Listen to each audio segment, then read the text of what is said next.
কর্মসংস্থান কিংবা উচ্চশিক্ষার জন্য বিশ্বের অন্যান্য দেশের মতো বাংলাদেশিদেরও প্রথম পছন্দ যুক্তরাষ্ট্র। প্রতিবছর হাজার হাজার বাংলাদেশি উন্নত জীবনের আশায় আটলান্টিকের ওপারে পাড়ি জমান। তবে এবার বড় দুঃসংবাদ পেল বাংলাদেশিরা।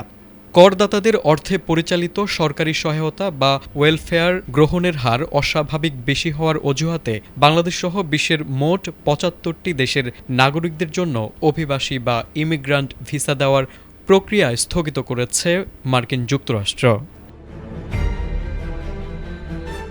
শনিবার ঢাকার মার্কিন দূতাবাস এক বার্তার মাধ্যমে আনুষ্ঠানিকভাবে এই সিদ্ধান্তের কথা জানায়। মার্কিন ডিপার্টমেন্ট অব স্টেটের তথ্য অনুযায়ী যেসব দেশের অভিবাসীদের মধ্যে যুক্তরাষ্ট্রের সরকারি সুযোগ সুবিধা গ্রহণের প্রবণতা অনেক বেশি, সেই দেশগুলোর ওপরই এই স্থগিতাদেশ কার্যকর করা হয়েছে। মূলত মার্কিন করদাতাদের উপর আর্থিক চাপ কমাতেই এই কঠোর পদক্ষেপ নেওয়া হয়েছে বলে জানানো হয়েছে।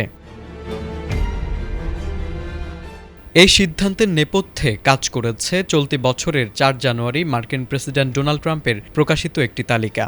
ট্রুথ সোশ্যালে প্রকাশিত একটি তালিকায় দেখা গেছে যুক্তরাষ্ট্রে বসবাসরত বাংলাদেশি অভিবাসী পরিবারগুলোর ৫৪.৮%ই সরকারি সহায়তার উপর নির্ভরশীল।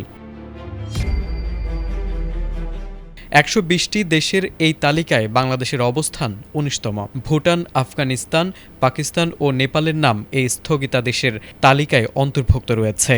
তবে এই দুঃসংবাদের মাঝে কিছুটা স্বস্তির খবরও দিয়েছে মার্কিন দূতাবাস। তাই স্পষ্ট করেছে যে এই স্থগিতাদেশ শুধুমাত্র অভিবাসী বা ইমিগ্রান্ট ভিসার ক্ষেত্রে প্রযোজ্য হবে।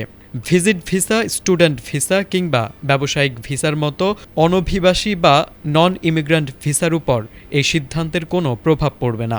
অর্থাৎ যারা পড়াশোনা বা ভ্রমণের উদ্দেশ্যে যুক্তরাষ্ট্রে যেতে ইচ্ছুক তাদের জন্য ভিসার নিয়ম আগের মতোই বহাল থাকছে।